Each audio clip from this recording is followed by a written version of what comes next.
Bonjour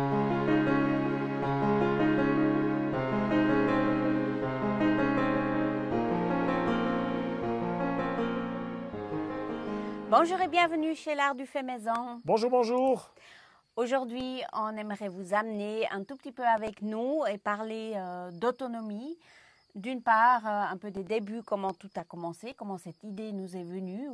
On n'a jamais parlé de ça, ouais, en effet. C'est vrai. Et puis aussi, où on en est aujourd'hui sur notre chemin de l'autonomie. Oui, parce que c'est un bon moment pour se poser la question maintenant après 12 mois vraiment d'activité printanière. Enfin, il y a eu déjà, c'est le deuxième printemps. Où c'est qu'on en est, quelles sont les avancées qu'on fait, et ce qu'on a à apprendre et ce qu'on apprend beaucoup. Mais pour la petite anecdote, on voulait vite commencer parce qu'on en parlait aujourd'hui, comment tout ça a commencé. C'est sa faute. C'est ma faute. C'est sa faute. C'était lors d'un anniversaire. Elle est arrivée avec ce livre. Alors, je ne fais pas de pub, mais c'est parce que je pense qu'il a pris de l'âge. L'encyclopédie du savoir-faire de John Seymour. Elle arrive avec ce livre et puis il y a plein de dessins, la ferme d'un demi-hectare, la ferme de 2,5 hectares. Et puis ça nous a commencé à nous faire réfléchir et puis on s'est dit comment on peut faire. Et puis bon, on est parti dans des tripes avec ça. Surtout quand j'ai vu ce livre, je savais tout de suite que ça c'était le cadeau parfait pour Christophe parce que c'est vrai que, bon, tu dis que c'est ma faute, mais en fait, c'est quelque chose qui est en nous depuis toujours. Oui, c'est clair. On avait le livre aussi sur les conserves, là, un joli livre aussi exceptionnel. Mais c'est le départ, en fait, comme quoi petite chose peut avoir un impact. C'est vraiment le départ qui a accéléré, c'est ce qui a accéléré le départ de tout. Peut-être pour commencer, on voulait aujourd'hui surtout parler de autonomie alimentaire. On ne parle pas de l'eau ni de l'électricité, mais vraiment de l'alimentation. Et on s'est mis ici dans la serre, donc pour commencer, parce que les légumes, c'est quand même une grande partie de l'autonomie. Et ce qui nous a un tout petit peu donné l'idée aussi de faire cette vidéo, parce que les gens qui nous ont rendu visite ont presque tous eu la réflexion qu'on a un jardin qui est énorme, qu'on n'est que 2 personnes sur cette ferme, pourquoi en avoir autant, qu'on va produire beaucoup trop de choses, c'est un peu ça. Et voilà, c'est aussi pour un tout petit peu répondre à cette question. Évidemment, on ne produit pas que des légumes, on produit aussi de la semence. L'idée, c'est aussi de produire certaines semences pour les introduire dans des cultures plus grandes, hors du jardin potager. Le jardin potager, c'est bien évidemment la pièce maîtresse, spécialement la serre, parce que je pense que les gens qui nous suivent l'ont remarqué, on est souvent dans la serre. C'est le point central, c'est le départ de tout ce potager. On a mis vraiment l'accent sur le sol ici, ça commence à payer. Donc tous ces légumes, c'est aussi pour faire pousser de la variété, des quantités. Et chaque fois que c'est planté, comme je le dis souvent, c'est pas encore récolté. Et ça veut pas rien dire parce qu'on a dû apprendre un autre calendrier de semis, un autre calendrier de récolte, un autre sol et des autres animaux qui nous mangent à peu près tout, des insectes ou vraiment des envahisseurs comme la tuta absoluta que là j'avais pas vu venir la chose l'année passée et même cette année. Ça c'est vraiment pas facile. Donc tout ça, ça fait partie d'un apprentissage. Donc quand on sème beaucoup, on partage aussi beaucoup avec le climat, les aléas du temps, et puis pas tout fonctionne toujours. Donc vaut mieux avoir passablement pour avoir une autonomie. Parce que pour dire qu'on a une autonomie en légumes, je pense que maintenant, ce n'était pas le cas l'année passée, maintenant on a une autonomie en légumes, on va pouvoir faire les 365 prochains jours ou de cette année en étant vraiment autonome. L'année passée, par exemple, il nous a manqué des oignons. Oui, voilà, c'était un défi. Tout bête, des oignons, pas assez d'oignons. C'est des choses qui sont des défis encore et puis qu'il faut trouver des solutions. On en a récolté des beaux ce matin, mais c'est surtout dans la serre que ça a bien fonctionné. J'ai encore de la peine avec le sol à l'extérieur parce que je n'ai pas pu le faire aussi beau et aussi bon que ce que je voulais. Donc voilà, tous ces challenges, tous ces défis, on doit les surmonter et il faut de la place. Et c'est évident aussi que faire des légumes, si on veut faire des semences, parfois ça prend un peu de place. Par exemple, là, on a laissé pour faire les choux chinois. Tous les salades là, qui sont en train de monter aussi pour faire la semence de salade. ouais, ça c'est quand même un grand, ça prend beaucoup de place. C'est un et deuxième... dans la durée. Hein. Oui, c'est dans la durée, c'est long. Hein. C'est un deuxième métier Ouais. de jardinier. Hein. Là, faire des semences je suis en train de... On veut faire des... Comment on appelle le fenouil. C'est long, mais qu'est-ce que c'est long, pour faire monter ce truc en fleurs, etc. Et pendant ce temps, cette place, elle est occupée par les fenouils en fleurs et par rien d'autre. Donc on a besoin beaucoup de place pour pouvoir semer aussi de la variété et d'avoir un tournus aussi au niveau d'avoir des un légumes. tournus, c'est aussi pour ça qu'on a plusieurs jardins, principalement celui-là, un autre petit, puis un troisième s'il me faut, c'est pour espacer les variétés, pour pas qu'il y ait de croisement. Par exemple en 2 melons ou des choses comme ça. Tout ça, c'est un challenge et tout ça, il faut surmonter et il faut prévoir ça dans l'autonomie. Comme je le dis souvent, la semence, ça fait partie. Alors après les légumes, les fruits, donc ça fait partie de l'autonomie. On est ici dans notre pergola de kiwi, donc ils sont bien en train de repousser. Ouais, ils sont beaux, surtout le mâle. Tant mieux d'ailleurs, parce qu'il en faut. Il y a un mâle, 3 pieds femelles. Ouais.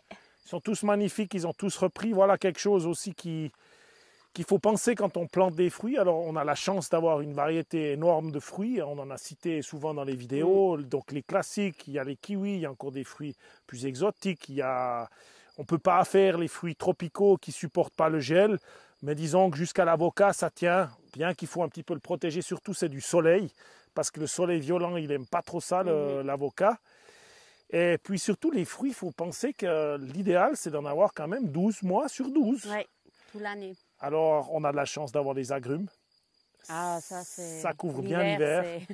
Mais la chance de l'avoir, c'est une chose, mais il faut encore les établir. On a les premières fleurs, on a les premiers petits fruits. Les kiwis font partie aussi des choses. Et puis, donc des fruits d'hiver. Puis ce qu'on ne doit pas oublier avec les fruits, c'est qu'on ne va pas seulement que les manger nous. Les animaux peuvent aussi les manger si on en a trop ou si on en a des les fruits et les légumes. Des fruits gâtés. Ouais. Mais on a aussi surtout besoin aussi de certains fruits pour faire par exemple de l'alcool, pour faire des vinaigres, pour faire du cidre par exemple. Exactement. On a établi que peu de pommiers. Moi je ne suis pas très content, j'aimerais en planter plus. On a eu un petit peu de malheur avec nos pommiers, mais j'aimerais en planter plus pour faire du cidre. Ces choses-là font partie de l'autonomie. Le vinaigre de fruits, c'est quand même bon. Voilà, on a de la vigne pour faire du vin ou pour faire des raisins secs. Ça va, oui, alors ça fait partie, ça aussi, ils sont dans le jardin, les raisins secs. Donc il faut penser les fruits, 12 mois par année, il faudrait en avoir soit des frais, soit des secs, mais idéalement des frais. Voilà, donc, mais ici on a de la chance de pouvoir en cultiver plus au nord. Voilà, les kiwis c'est plus difficile, etc. Les agrumes ça devient plus compliqué. Les agrumes aussi, donc c'est vrai que c'est un moyen peut-être de sécher des variétés locales aussi et puis d'avoir des fruits secs ou en conserve, hein, ça aussi en bocaux, d'avoir des fruits congelés. Les agrumes, il y a quand même là toute la... J'en veux en parler parce qu'il y a dans la vidéo de l'archipel où il fait beaucoup de publicité, enfin publicité entre guillemets, il parle beaucoup de ces agrumes qui tiennent le froid. Je vous recommande vraiment de regarder ces vidéos sur les agrumes parce que c'est vraiment extraordinaire. Voilà, juste pour la petite parenthèse. Ici, un de nos 3 vergers classiques. Hein, on a 3 vergers classiques et puis après quelques arbres fruitiers qui sont encore sur les swales. Au bord des chemins pour faciliter leur suivi, leur arrosage, parce qu'ici c'est essentiel. Hein. Toute la partie d'été, s'ils ne sont pas arrosés, ils sont raides. Ouais. Et puis ils sont encore petits, donc ils ne produisent pas énormément de fruits. Hein. On en a 2 ou 3 qu'on peut goûter déjà, mais ça, on est alors de loin pas encore autonome en fruits. Hein. Non, ça c'est clair et net. Il va falloir encore quelques années. Il faut patienter encore un petit peu. Fruits, tu disais avant, les oléagineux, les noisettes, les amandes. Exactement. Après la châtaigne, je ne sais pas si c'est un oléagineux, non, mais la châtaigne, et puis ce que j'ai pas encore planté, j'ai planté des noix, on a planté des noix de pécan, mais pas des noix. Je pensais qu'ils n'aimaient pas le sol ici, mais apparemment ils aimeraient. C'est ce qu'ils nous ont dit hein, aussi. Mais bon, les noix, comme les noix de pécan, c'est pour dans beaucoup d'années. Mais voilà, peut-être encore des cultures qu'il faudra qu'on introduise. Et puis ces vergers, ils sont destinés, ils sont quand même plantés à 6 mètres chacun, les arbres. Ils sont destinés à faire pans qui sont petits des autres plantations, un peu d'agroforesterie entre deux. Alors, c'est agroforesterie, c'est culture avec mauvaise herbe dedans, enfin de l'herbe. De l'herbe, ouais. C'est pas grave, mais le blé, il est magnifique dedans, il sait plus, mais il n'a pas été semé assez dense. Enfin, je pensais que ce blé de Barbella, il serait un peu plus dense, il ne l'est pas. Mais on va récolter, on va se débrouiller pour sortir ce blé de là-dedans. Il y en a encore passablement partout. Exactement. Enfin, bref. Après les légumes, on peut parler culture, hein, parce qu'on en a passablement de culture, de blé, de maïs, de tournesol, de... Qu'est-ce qu'on a encore? Alors dans les cultures, c'est clair, on a énormément de choses qu'on essaye de faire pousser pour nous, par exemple comme le blé, qu'on aimerait aussi faire pousser pour les poules et les poulets. Mais c'est pas facile. Le blé, c'est quand même un gros travail, pas nécessairement de le planter, mais de le récolter. D'abord pour nous. Voilà, du maïs, ça c'est tout du maïs de polenta. Donc on peut faire différentes choses. On pourra utiliser sa farine, on pourra la faire en polenta, on pourra faire de la nixtamalisation avec, on pourra faire énormément de choses. On pourra aussi le donner aux animaux. Le maïs, c'est pourtant une culture assez facile, mais là, il est passablement attaqué par des choses que je n'avais pas en Suisse. On a des cultures de cacahuètes, on a des cultures de lin, on essaye d'introduire des cultures qui vont rapide le printemps, par exemple comme le lin. Et puis on essaye surtout d'introduire des cultures en automne, parce qu'on a l'avantage d'avoir des hivers assez doux, pluvieux, donc plus d'eau. Donc c'est des cultures qui végètent un peu, mais qui s'entretiennent pendant l'hiver, et qui au printemps, au retour du soleil, elles partent et elles vont faire passablement de graines. Je pense introduire la caméline, enfin des choses comme ça, justement pour les animaux. Une partie c'est pour nous, mais c'est surtout pour nourrir les poules, parce que les gens oublient. Pour l'instant, on a parlé autonomie alimentaire, les légumes, c'est passablement pour nous, mais les poules, rien que les 10-11 poules, enfin les 10 poules et puis le coq, c'est à peu près 400 kilos de graines qu'il faut par année. Alors en été, on a le challenge de l'eau, comme vous le savez, et l'eau, c'est une chose, même si on en a peut-être en suffisance, mais c'est le soleil. Et ça, pas toutes les cultures supportent. Alors cette année, on a introduit le mil de 60 jours, qui est une céréale africaine qui pousse surtout au Sénégal, dans la région là-bas, qui tient les explosions de soleil. Donc on veut se mettre à faire ça. Il faut faire des semences. Je me réjouis enfin de voir les résultats. C'est une semence bien adaptée aussi après pour soit la consommation humaine, mais surtout la consommation animale. Mais voilà, introduire des cultures dans les petites parcelles que nous avons. Ou bien le soja, on en y a mis un petit peu, ça c'est aussi pour nous. La cacahuète, les cacahuètes qui vont d'ailleurs vachement mieux cette année. Ben voilà un exemple typique. L'année passée, catastrophe. Germination nulle. Et en ayant vu un petit truc sur YouTube d'une personne, je ne sais plus où il est, en Afrique, dans quel pays, qui plante avec les pieds, écraser, mettre la graine, remettre de la terre et écraser une seconde fois. La germination, c'est 100%. Et c'est fun planter avec les pieds. On s'est amusé comme des fous. C'est ça, avec Sarah et Alexis, hein, c'était génial. Alors voilà, il faut aussi apprendre. Et ça, pour nous, c'est un gros challenge, gérer l'herbe. On met les poulets sur les cultures. On a mis beaucoup les poulets sur les cultures. Ils étaient là pendant de nombreuses semaines. Bon, ils étaient petits, justement pour qu'ils fassent caca un peu partout, qu'ils mangent l'herbe, qu'ils maintiennent l'herbe. Et ensuite, mon but, c'est d'avoir des engrais d'hiver pour que je puisse au printemps seulement les coucher, juste les tuer et ressemer dedans. Mais pour l'instant, je gère tout ça de manière la plus... Le mieux qu'on peut. Le mieux qu'on peut, dans le sens que j'aimerais bien vraiment avoir toujours mes sols couverts, mais une culture couvre aussi les sols. Mais voilà, on fait au mieux avec ce qu'on a comme arme et comme on doit faire comme... Non, mais comme arme dans le sens, le savoir-faire, la gestion technologique et puis aussi le temps. Et on apprend aussi beaucoup en faisant. Sinon, bah, ma foi, c'est pas la même chose que gérer un jardin. C'est un petit peu différent. Donc, en ce qui concerne la nourriture pour les poules, eh ben, la vérité, c'est qu'on n'est pas du tout encore autonome. Non. Ça va peut-être s'améliorer cette année et j'ai bon espoir qu'en fin de l'année prochaine, on arrive à avoir une autonomie suffisante en grains pour les poules. Et éventuellement pour les poulets, je pense qu'on va y arriver, mais à voir, hein, c'est pas gagné d'avance. Et on verra. On a aussi mis des cultures dans les cultures, on a aussi mis des fruits, hein, on a mis comment on appelle, les pastèques. On a planté une énorme quantité de pastèques. C'est aussi pour les poules, c'est pour les manger, mais c'est aussi pour les poules. Elles adorent ça. Ouais. Et puis ça pourrait être pour des cochons, ça pourrait être pour autre chose. Voilà. C'est aussi un petit peu l'apprentissage maintenant cette année parce qu'on gère quand même des cultures sur une grande surface. Hein, je veux dire, de pouvoir les récolter, de pouvoir faire, on n'en a aucune idée. Hein. Oui, puis surtout, on n'a aucun moyen mécanique, c'est tout se fait à la main. Ça c'est sûr. Alors on verra comment on va gérer ça encore cette année parce que ça, je pense qu'on n'est pas le blé, on n'est pas sorti de l'auberge. Hein. Bon, bref, prochain épisode, le blé. Évidemment, un arbre emblématique de la région. L'olive. L'olive. Ouais. Alors on a la chance d'en avoir. Ils sont en pleine floraison. Ouais, c'est magnifique. Et puis après toutes ces tournus de culture, l'autonomie, ça fait aussi partie d'une certaine chose. C'est on a des sols pauvres parce qu'ils ont été labourés beaucoup. Disons qu'ils ont manqué d'amour. Et maintenant, l'idée, c'est de les remettre en fonction gentiment, de les rendre vivants. C'est pour ça qu'on laisse pousser l'herbe. C'est pour ça qu'on met des animaux dessus. On n'a que ça, hein, les poulets pour l'instant, mais l'herbe, ils la mangent. Hein, ça fait partie de leur alimentation. C'est des vraies tondeuses à gazon. C'est des vraies tondeuses à gazon. Tondeuses à gazon bio. Bio, ouais.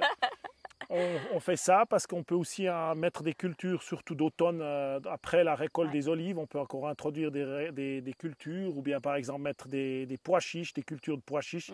Mais pour l'instant, le sol, là, il n'y a pas grand-chose qui viendrait. Donc voilà, mais c'est un objectif encore de mettre en route un système autour de ces oliviers qui sont magnifiques. Et puis de les rendre aussi plus beaux en enrichissant leur sol. Ils ont besoin d'amour aussi. Ouais. Et puis autrement, qu'est-ce que tu en penses? Bon, elle aimerait bien une chèvre. Ah, j'adorerais avoir une chèvre. Moi, je dis tout le temps, les animaux, on essaye maintenant de nourrir déjà, de faire nos poulets, de faire les poules. C'est une étape après l'autre. On va voir comment faire ça, parce que c'est bien joli d'avoir des animaux. J'aimerais avoir un cochon aussi de temps en temps, mais ça, on pourrait faire pousser des betteraves. Je pense une chose, c'est aussi si on est à un autre stade de l'autonomie, on se demande des fois, mais où on peut encore aller, qu'est-ce qu'on peut faire de plus. Alors une bonne chose, c'est aussi de regarder sa liste de commissions. Hein. Qu'est-ce qu'on achète? Ça c'est juste, oui. Qu'est-ce qu'on achète? Les produits laitiers, pour l'instant, c'est principalement ça, quoi. Voilà, et de voir comment on peut remplacer, comment on peut faire pour plus devoir les acheter, les choses. Alors. Pour ça, il y a encore du travail, hein. Il y a encore du boulot. Donc il y a encore beaucoup de projets à mettre en place. Et toutes ces zones, on pourra faire après quelque chose. Il ne faut pas oublier les zones sauvages, il faut laisser quand même beaucoup de place à cette nature. Et puis on a nos abeilles encore, on ne faut pas oublier. Le miel. Qui vont bien. Bon, on a le frelon, hein, ça c'est sûr, c'est officiel. Il est passé l'autre jour, on l'a vu. Un j'ai tué, un j'ai vu. Ouais. Donc il va falloir qu'on regarde comment faire avec ça. Et puis voilà, je crois qu'on a fait un petit peu le tour. On a beaucoup progressé. On est très content. On est très content. Il y a encore du travail, surtout sur la qualité des sols. Moi, ça c'est mon objectif premier. Et puis autrement. Et puis maintenant, avec le temps, de pousser encore plus loin et puis d'apprendre. Maintenant que la maison elle est aussi faite, on a aussi un peu plus de temps pour revenir à nos anciennes occupations, des choses qu'on faisait avant à Villaria, qu'on n'a plus fait maintenant. C'est-à-dire simplement faire des salamis, on s'est remis en route avec ça. Il y a des tas de choses qu'on peut gentiment remettre en route, s'occuper de nos vinaigres comme il faut. Exactement. Toutes ces petites choses qui tournaient autour de notre vie avant et que c'était évident, qui était une routine, c'est plus le cas. On se relance dans ces projets et c'est vraiment cool, c'est vraiment très agréable. Ah ouais. En tout cas, j'espère que cette vidéo vous aura plu. Oui, et puis sur ce, on vous souhaite une très bonne semaine et on espère vous revoir la semaine prochaine. Ouais. À tout bientôt, au revoir. Au revoir.